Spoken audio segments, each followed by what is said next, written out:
তো হ্যালো বন্ধুরা, এখানে একটা লং কিউএনএ ভিডিও নিয়ে এসেছি। সম্পূর্ণ ভিডিওটা দেখবে এবং লাইক কমেন্ট করে যাবে, ঠিক আছে? তো শুরু করতে চলেছি আজকের এই ভিডিও। এসএসসি জিডি ওবিসিদের পাস মার্ক।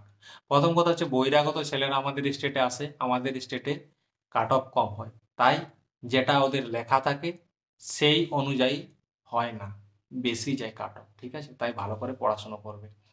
দ্বিতীয় কমেন্ট এসছে আর্মির বই, এখন আর্মির চাকরি আর নেই, আছে অগ্নিবীর, তাই অগ্নিবীরের বই কেনো, পড়াশোনা করো। বই দোকানে অগ্নিবীরের বই পড়লেই দিয়ে দেবে। ছোটবেলাতে আঙ্গুল কেটেছিল, এটা নর্মাল প্রবলেম, এটা নিয়ে কোনো সমস্যা হবে না। এসএসসি জিডি ফিজিক্যালি কি কি ডকুমেন্টস লাগে, অনলাইন করার সময় যে যে ডকুমেন্টসগুলো দিয়েছিলে সেই ডকুমেন্টসগুলোই নিয়ে যাবে, ঠিক আছে? সাথে রেসিডেন্সিয়াল, সেন্ট্রাল, ওবিসি বানিয়ে নিয়ে যাবে, এই দুটো আলাদা প্রয়োজন হয়, ঠিক আছে? এরপর বলছে এসসি বিএসএফ এর হাইট কত, 170 centimetre এসসিদের।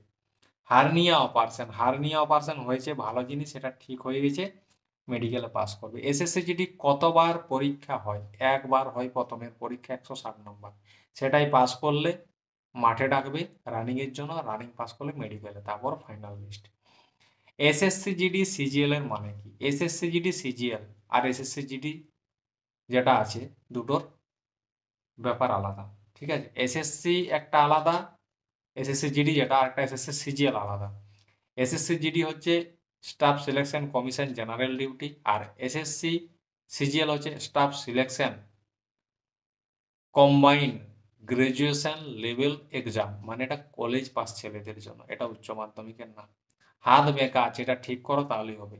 General border district cut off কত যাবে, বর্ডার ডিস্ট্রিক্টে বেশি বহিরাগত ঢুকছে, তাই মাথায় চিন্তা রাখবে যে আমাকে ভালোভাবে নাম্বার তুলতে হবে। দাঁত কম আছে, একটা দাঁত কম মানে 28-এর থেকে কম, কোনো অসুবিধা নেই, পোকা লাগা থাকলেই ভালো। হাতের কনুর ভেতর দিকে টেকে যায়, ভাই এটা তো বললাম, একটা আমি ব্যায়াম বলে দিলাম, সেটা করবে তাহলেই হবে। এসএসসি জিডির হাইট এসসিদের কত, 170 সেন্টিমিটার। আরপিএফ এর জন্য রানিং করব কিভাবে, 1600 মিটার রানিং হয়, তুমি বাড়িতে প্রত্যেক দিন 20 মিনিট প্র্যাকটিস করবে, তবেই 1600 মিটার ভালোভাবে করতে পারবে। একজন বলছে দাদা 17 বছর বয়স, রানিং করার নিয়ম বলো। সকালে পড়াশোনা করবে, শুধু রানিং করলে চাকরি হয় না, বিকেলে রানিং করবে, বডি এক্সারসাইজ করবে, তারপরে বাড়িতে গিয়ে খাওয়া দাওয়া করে ঘুমিয়ে পড়বে, ঠিক আছে? 6টা আঙ্গুল আছে, চাকরি হবে না, এটা বাদ দাও, 6টা আঙ্গুল কেটে করে অপারেশন করো, তবেই হবে।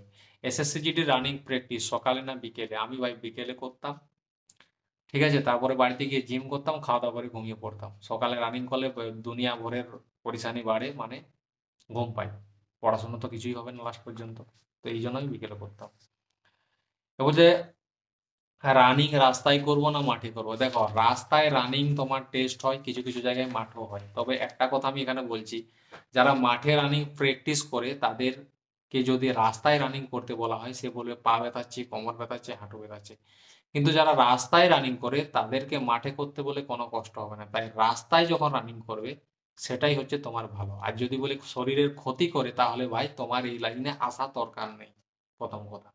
কারণ এই লাইনে কষ্ট আছে, জীবনে ক্ষতি সব জায়গায় আছে মানুষের, লাভ কিছু পেতে গেলে ক্ষতি কিছু হয়।